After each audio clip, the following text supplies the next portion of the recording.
Welcome back to Movies TV Mad. Of course, you can follow me on Twitter at Movies TV Mad. And welcome to Monday's edition of the DCEU Daily. I just want you to relax and listen to me talk about Zack Snyder. I spent 6 months in Hollywood. I tell you that every day. I write, direct and star in my own place here in Cyprus. I have seen a lot from this industry. I've seen a lot of undesirable things and great things. I've met wonderful people that you would call celebrities and stars. I've met some who are wonderful, some who are not so wonderful, but that's what people are. Just because they project an image on television or on the movie screen doesn't mean we should hold them to that image. I have never met Zack Snyder before. I'd love to. I'd love to interview him via this channel. I wouldn't even know the technology of doing that. My equipment's so shit I couldn't do that. But I'd love to interview him about everything. It would be DCEU related because his situation and the DCEU and what he was putting together fascinates me. Because you know, I like what he did. I'm someone who likes vast, unique, world building. I love the Lord of the Rings franchise. All of them, by the way. I think all 6 films are great. I love Star Wars. And I'm a big Doctor Who fan as well. And I love DC. Superman is the character I love the most from DC. And I love what Snyder did. I really do. Watching Man of Steel was just such a visceral kind of experience for me. That's the way I think Superman should be made in the modern era. And I think people are going to struggle to do anything better, a better modern day take to Superman than Zack did, by the way. Because he did something brave. He said, right, Christopher Reeve is done. You've got him on your Blu-rays and DVDs and VHS, right? We're now moving forward. And I love Chris's Superman, as you all know. But we saw something completely modern bring Superman into the real world. And it was brilliant. The effects, the different way of telling a story, everything. It was really BVS that was the controversial one. And to me, and I understand why some people were upset by it, and it's basically this kind of, I suppose, this social distancing element of should a comic book movie be fun, or should it be kind of compelling and brash and serious? And people passionately have these opinions. I think you can just sit in the middle and they could be a bit of both. But maybe that's just me being old-fashioned and silly. So I kind of recently have been looking into where did the hate for Snyder originate from? And certainly it was Watchmen. People, obviously the hardcore Watchmen comic book fans didn't like what he did. Now, as I explained to you all before, I've watched Watchmen, once, twice, 3 times. I don't know the movie so well, but I enjoyed it. But then I'm not a Watchmen comic book movie fan. So if I was a big, kind of reader of the comic, I would maybe be upset with what Zack did. But I think that film, again, is a visceral experience in watching it. It's great. This man employs the right actors, the right creatives, talented people. But he's the leader. But he treats everyone with respect, unlike a lot of other creatives. I'm sure he loses his shit with people sometimes. He's only fucking human after all. He is one of the most independent storyteller and director in Hollywood right now. He is interesting. He really is in the type of films he made. I feel we're so lucky that we were allowed to experience his 3 DCEU movies, his DCEU vision. And what a shame he wasn't allowed to expand on that and finish that. Because he is interesting. Because losing Zack Snyder from the DCEU is like, I suppose, shagging the most beautiful celebrity, right? And then not having her anymore, right? She's a great lover, she makes you laugh, you have big arguments, but the making up's all fun. And then you swap her for someone basic and ordinary. It's not the same anymore, is it? All you do is think of her. And I think it's true in a way. Ever since he's gone and we've had the films that we've had, and I've enjoyed some of those films. I think Aquaman and the Joker are my favourite DCEU films since he's gone. I like Shazam, but it's not really meant for me at the end of the day. And I didn't get much from Birds of Prey or Wonder Woman 84. And I like James Gunn's The Suicide Squad, but again, it's nowhere near the enjoyment I get from a Zack Snyder DCEU movie. So I researched where this hatred came from. It was definitely Watchmen. And I remember the day that he was announced for Man of Steel. And I mean, I didn't even know who he was then. Even though I'd seen Watchmen, I couldn't remember the name of the director who did Watchmen. And so when I heard he did Watchmen, I was like, oh, why does everyone hate him? Because although I'm obsessed with entertainment, I'm involved with entertainment, I don't always know how fans feel about certain pieces of entertainment. So I really never understood the hatred for Zack. And I mean, seeing the trailers and the TV spots for Man of Steel, I thought, fucking hell, this is amazing. And I never really understood why people hated him.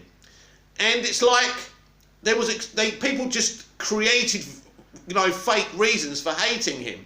People were calling Man of Steel Man of Rubber and nonsense like that. I loved the Man of Steel Superman costume. But it was, as I say, it was Batman versus Superman where people felt justified to destroy the man. And they really did. It was really depressing after Batman versus Superman because I came out of the cinema and I felt emotionally drained because it was such a good movie for me. No one's ever had the bravery to make a superhero movie on that fucking level. To deconstruct the biggest superheroes in the business, Batman and Superman, then reconstruct them and have Superman sacrifice himself is a beautiful thing. And it really works for me. But it's like people only watched half of Batman versus Superman and that's why they were angry with it. That's how it seems. So some of the nonsense that came out from the consumer is one thing, because consumers are vast and individual.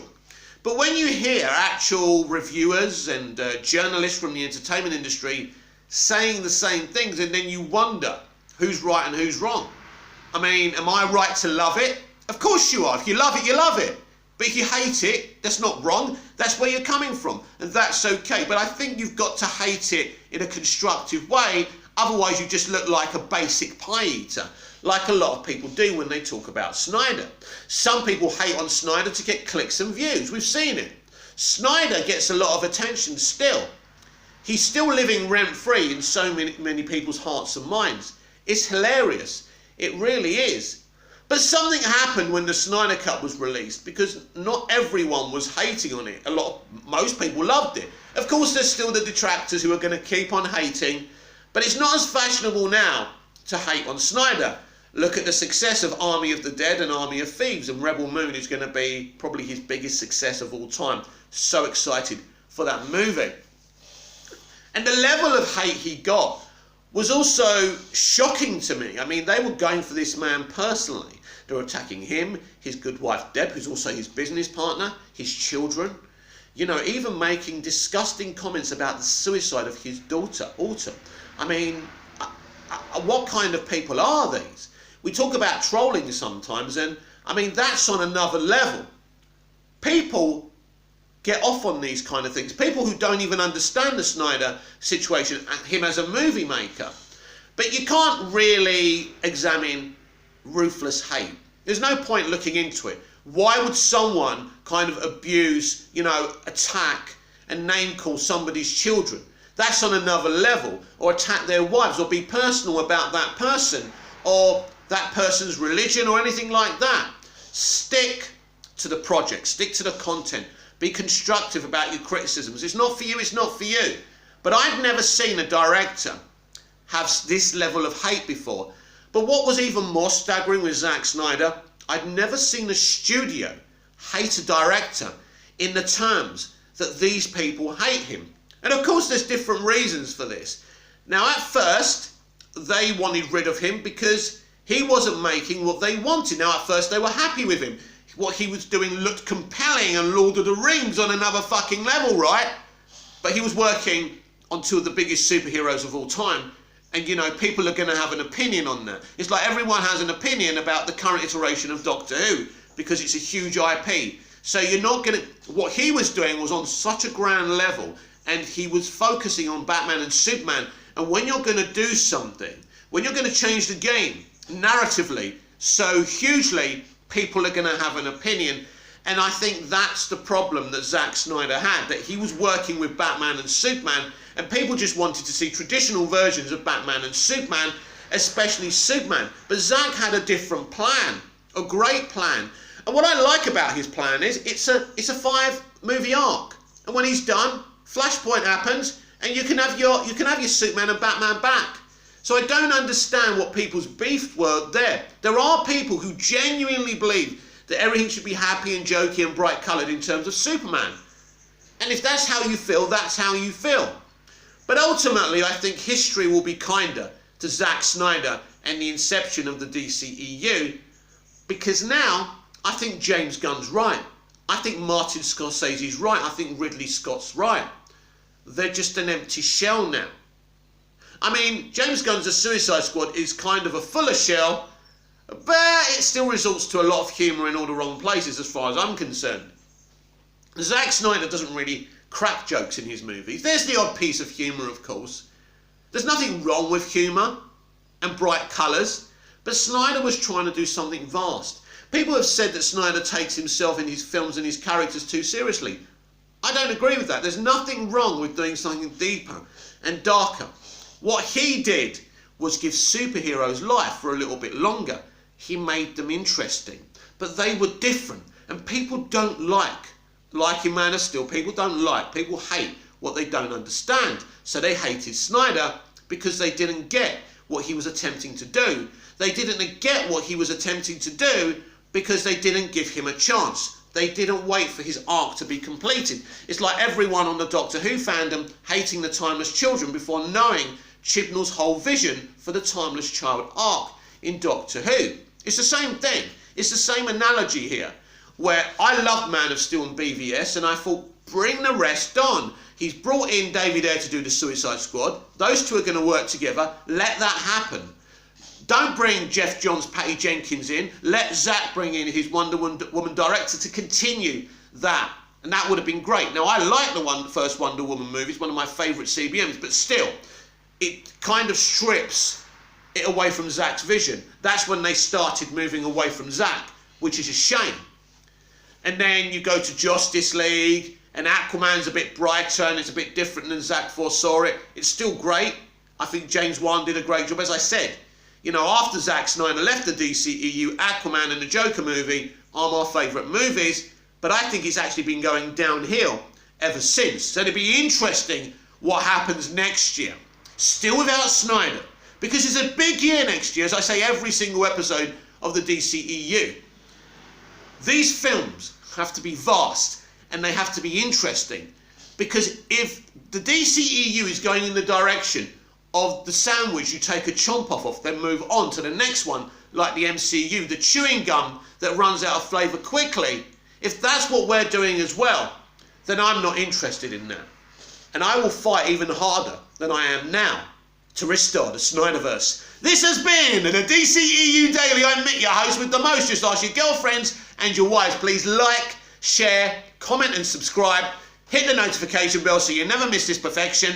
And I'll see you again tomorrow with even more DCEU Daily. Until then, goodbye.